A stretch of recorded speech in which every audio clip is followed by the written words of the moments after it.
Et nous voilà à la ferme de Villetain où on va cueillir des fraises nous-mêmes.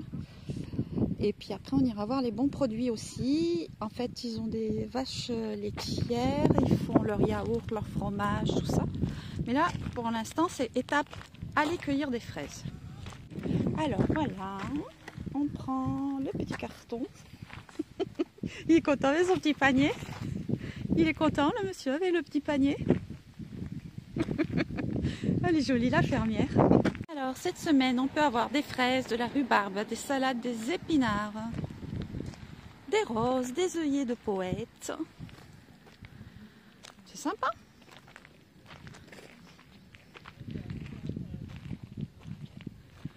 Alors ici ils disent que pour enrichir les sols, ils répandent chaque hiver 700 tonnes de fumier ou de compost végétaux. Voilà, c'est une ferme bio, hein, bien entendu. Là, vous avez de la menthe. Des salades, là-bas, les œillets. Il y a plein de choses.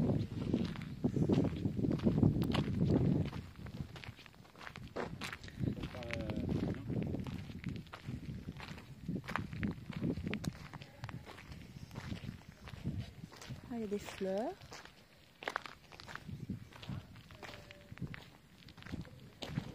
On peut ramener nos déchets pour le compost à la ferme si on habite à côté, ça peut être sympa.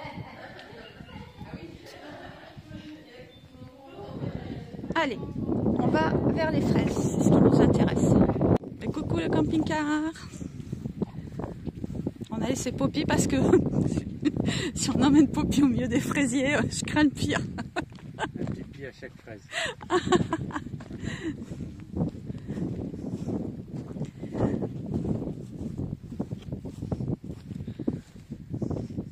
Tout le monde dort dans le camping-car. Est-ce qu'on tient un bon filon là? Ah, je crois qu'on a un bon filon là. Regardez, regardez, regardez. Je crois qu'on a un bon filon. Alors, ça se mérite hein, les fraises. Hein. Ouais, non, elle est pas. Ouais, celle-là, ouais.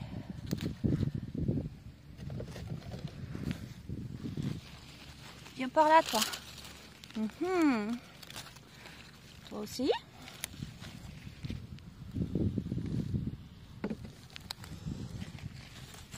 Toi, t'es mignonne. Hein. Elles sont effectivement de ce côté-là. Je ne vois pas de l'autre côté. Bon, fais attention de ne pas se retrouver avec 4 kilos parce que ça va nous faire cher. Non, mais plus ça prend, moins c'est cher. Ouais. Pour gagner quelques centimes. Bon, allez, je continue ma cueillette. Mon homme, il est tout content, il n'avait jamais cueilli des fraises. Je crois que ça poussait dans les arbres, moi. Non, ça pousse tout seul dans les barquettes, en fait. Tu vois? Et la marmotte, elle met le petit papier cellophane autour. D'accord, on va attendre alors. Voilà.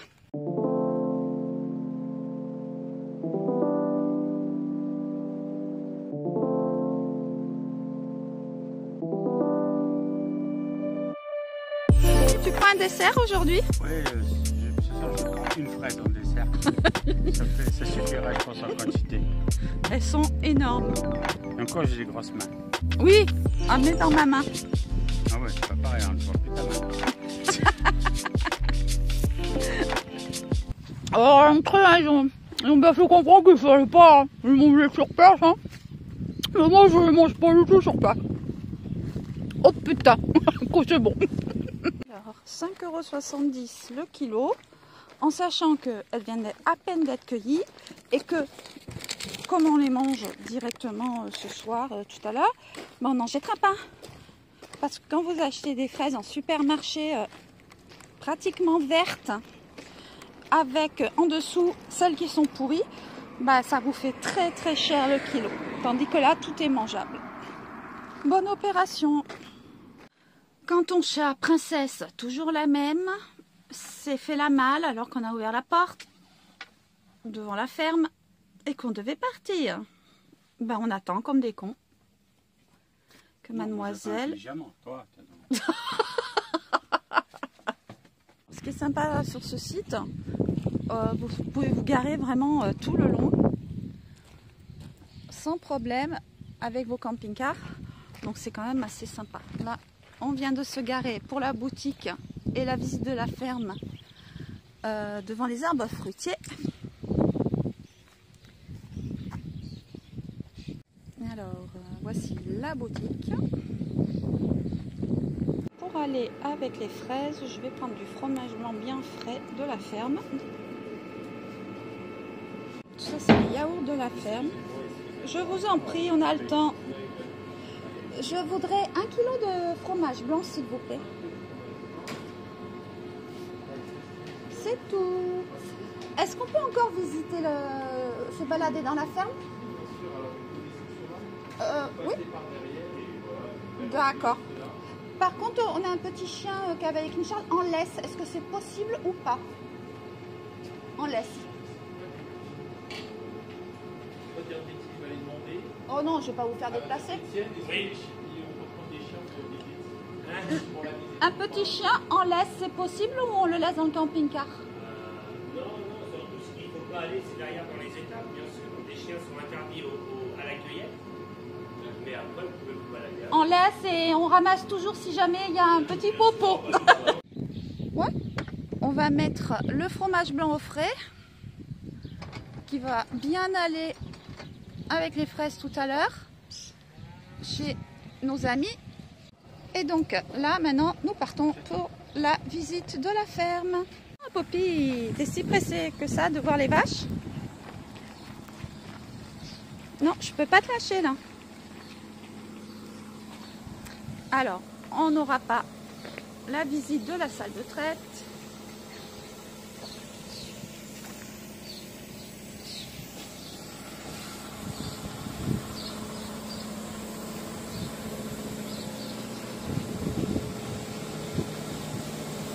Nous remercions notre fidèle clientèle de nous acheter régulièrement notre lait, yaourt, fromage blanc et lait fermenté. Grâce à vous, notre exploitation peut vivre de la vente et de la transformation du lait de nos vaches et fait travailler 42 personnes. Alors, c'est très ludique. Hein. Allez, on va jouer. On joue, chérie. Combien de temps dure la gestation du petit veau? 6 mois, 9 mois, 12 mois? Je n'en ai aucune idée. 12 mois. 12 mois. Allez, moi aussi, 12 mois. 6, 9 mois, comme nous. Perdu, bip. À sa naissance, quel est le poids moyen d'un petit veau? 25? Je dis 25 aussi. Toi aussi? Bip, perdu, 40. On s'y connaît pas trop en vache. Comment appelle-t-on la naissance d'un petit veau? Un vélage, un accouchement? Un vélage. C'est bon. Ah, quand même. À quelles conditions une vache peut-elle donner du lait? Avoir 3 ans? Avoir eu un petit veau, s'appeler Marguerite. Avoir 3 ans, moi je dirais. Je dirais aussi. Avoir un petit veau. Avoir un petit veau, mais il est plus doué que moi. Je pensais que c'était le piège et que c'était pas comme nous. Bon, c'est comme ça, je suis nulle en vache. Mais on n'a même pas emmené notre vache. Elle est restée là-bas. Pondy est resté là-bas. Pondy est resté dans le camping-car. Parmi ces 3 races de vaches, quelle est celle qui n'est pas une race laitière? Charolaise. La charolaise, ouais, je crois que c'est pour la viande. Ouais. Comment s'appelle le bac réfrigéré dans lequel tout le lait de la traite est collecté? Un tank à lait, un tonneau à lait, un pot à lait, un tank. Je dirais un tank aussi. Ouais.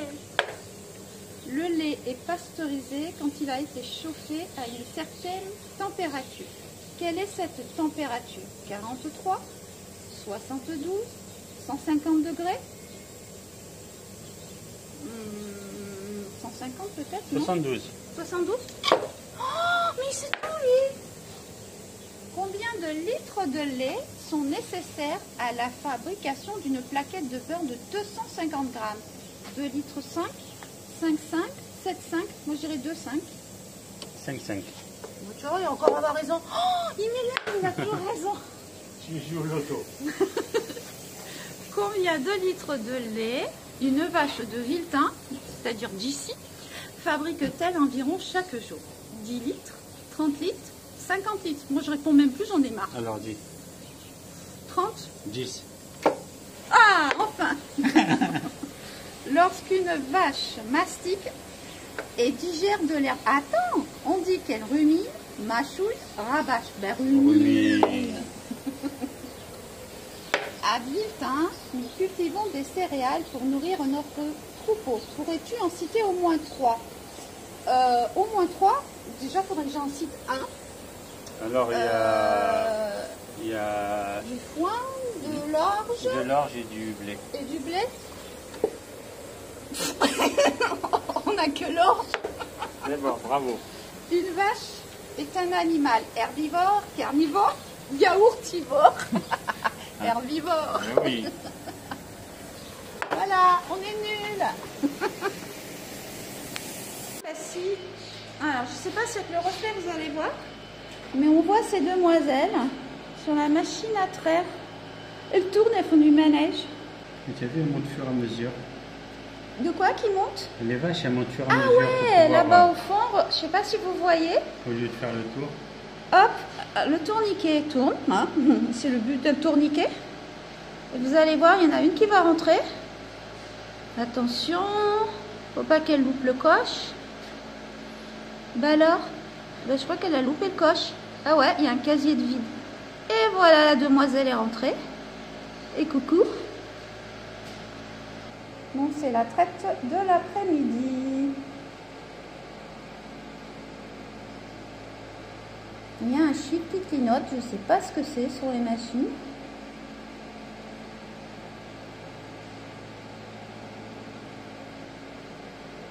Elles rentrent vraiment docilement dedans, elles ont bien l'habitude. Petits veaux, on va aller les voir de plus près tout à l'heure. Alors, ils produisent eux-mêmes 30% d'orge, 36% de maïs, de la luzerne, donc 14%, et du foin. Ben voilà, j'avais raison, il faut du foin. Il y a 2 traites par jour. Le lait sort à 37 degrés. Après, quand ça rentre dans le temps calé, on en a parlé tout à l'heure, le lait est refroidi à 4 degrés.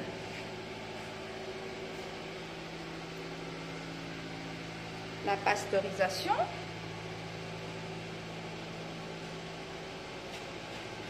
En fait, le questionnaire, il faudrait qu'il soit à la fin.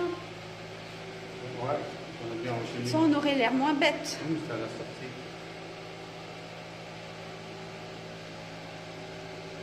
Et voici des beaux yaourts. Là, c'est la fabrication de ce que j'ai acheté.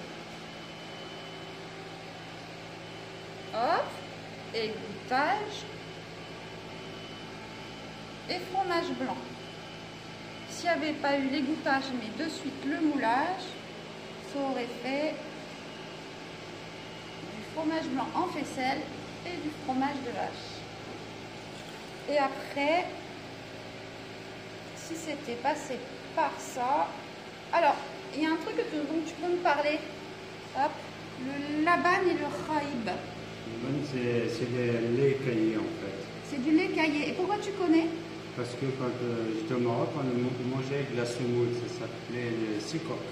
D'accord. Et les laits frais pasteurisés ou les crus. Alors celle-ci, on vient de lui enlever l'appareil. Elle a fait 8 litres 83. Oh la vache! Faut ce qu'il y a de le dire, celle-ci, elle en est à 13 litres 3 et c'est pas fini. Allez, donne bien celle-ci. Madame, vous travaillez très bien. Je viens de voir quelque chose, et bien entendu, je ne l'ai pas eu en vidéo. Elles enlèvent elles-mêmes, je viens de le voir, on va voir si elle le fait, leur appareil de trait avec les pattes. On va voir si celle-ci le fait. Attendons. Regardez, regardez. Vous voyez les coups de patte? Vous allez voir. Vous allez voir que celle-ci, elle n'est pas douée, elle ne va pas y arriver. Ah non, je vais vous le montrer ça.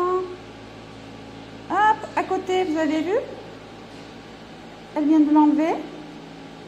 Et elle, alors, elle enlève pas? Je suis tombée sur la seule qui n'est pas douée. Allez, Nénette. Montre aux abonnés comment tu enlèves.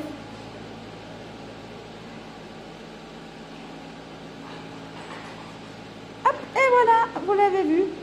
Impressionnant. Elles-mêmes, elles ont compris que c'était terminé et elles enlèvent. C'est fou.